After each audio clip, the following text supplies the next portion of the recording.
So we are building a goat barn today. We are getting 2 more goats. We're expanding our herd, so we need somewhere for all of them to stay and get separated and somewhere for them to be in the winter. So we're gonna get to that, and we're going to leave these guys out to do their job of landscaping.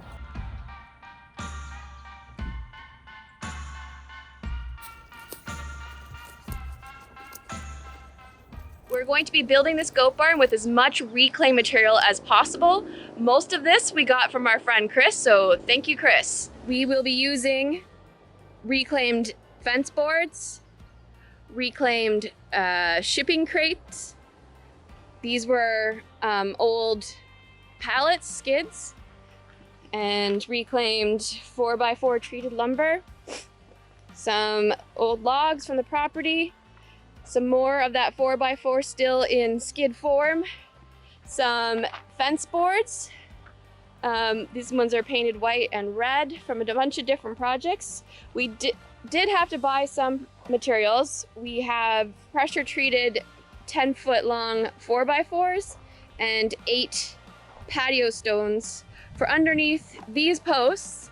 The first step in constructing the goat barn is to make sure that the ground is level. Because it's such a large space, the way to do that is to use a water level. So I've constructed a little makeshift water level here. The concept is you need a long tube filled with water, and water will find its own level. So what you do is you go to a reference spot in the area that you want to level, and you mark on this stick where the water line is. You can also dye the water so that it is a different color and easier to see. So now we know the level of this spot in our goat barn. So then you go to another spot, you put the stick down, and you look to see, after the water finds its level, it will move up and down for a bit, where that water line is referenced to your reference line. So we can see that this spot is about 2.5 inches lower than the other spot. Now it seems counterintuitive that the water's higher but it's lower, but as you can see, if I lift this up, the water level goes down. So now the water level is the same, and my post is about 2.5 inches off the brick. And now the hard part.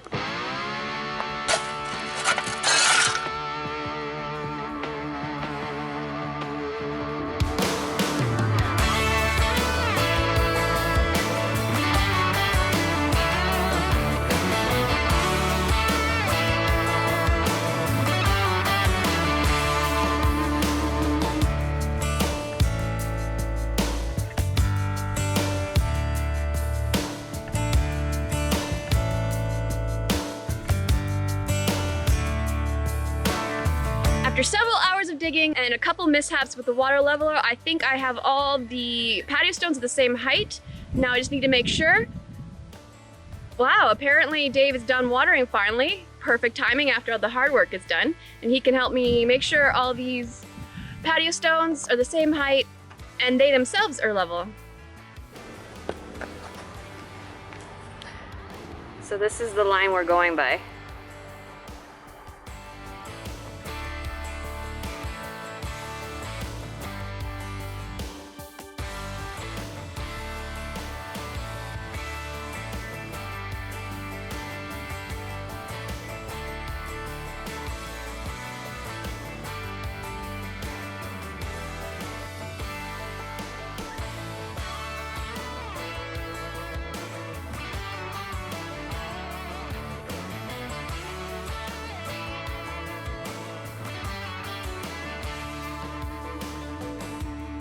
Last one. So any small deviations on these will be settled out once we level the blocks. Now we're going to lay down our 4x4 bases, just so that we can get an idea of the size and to be able to see where we need to cut them down.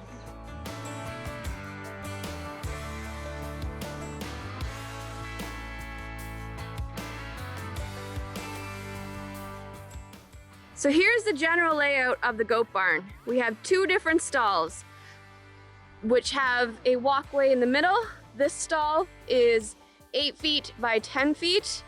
The walkway is about 4 feet wide, and then another 8 feet by 10 feet stall. The barn walls are going to be 7 foot tall, so we need to cut these posts down to 7 feet.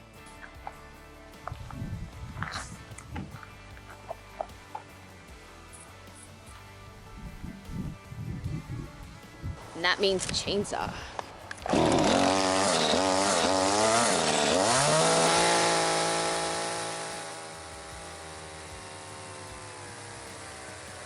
Because the diameter of each post at the base are going to be different sizes for every post, each wall has to be custom built based on that size. The end walls are going to be 10 feet long. So we're sitting at about 113 inches here, and beginning at about 8 inches over here. We got to do some math. 113 minus 8. 105? Yep. Should we do this in centimeters too? How many centimeters is that? How many centimeters is that? Let's not worry about it. Treated base, 105 inches. Measure twice, cut once. 105.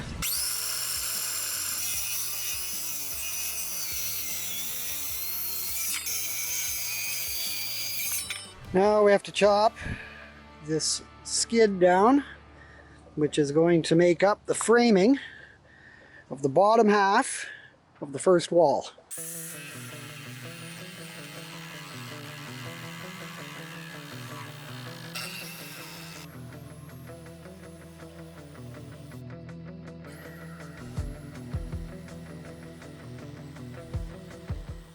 Now it's down to size. Just going to brace the posts.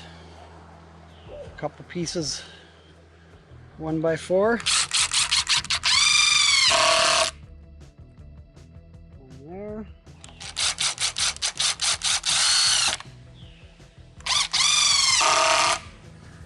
There. Same thing over here.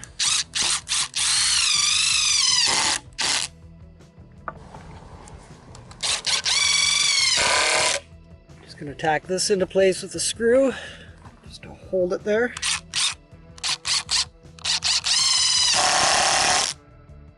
Same thing over here.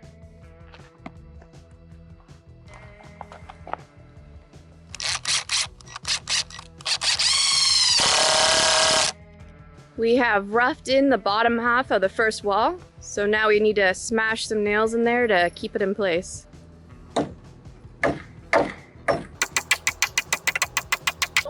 We have the first wall tacked into place, so now it's time to get started on the second wall.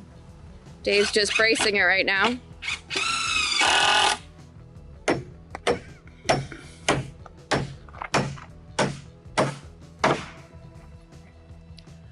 Well, that finishes up for today. Almost all our batteries are out of power, so nothing much more we can do today.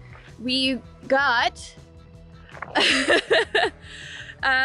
3 half walls up, so not bad for a day's work if you include all the digging and the leveling I had to do as well. Stay tuned for the next installment of the goat barn build.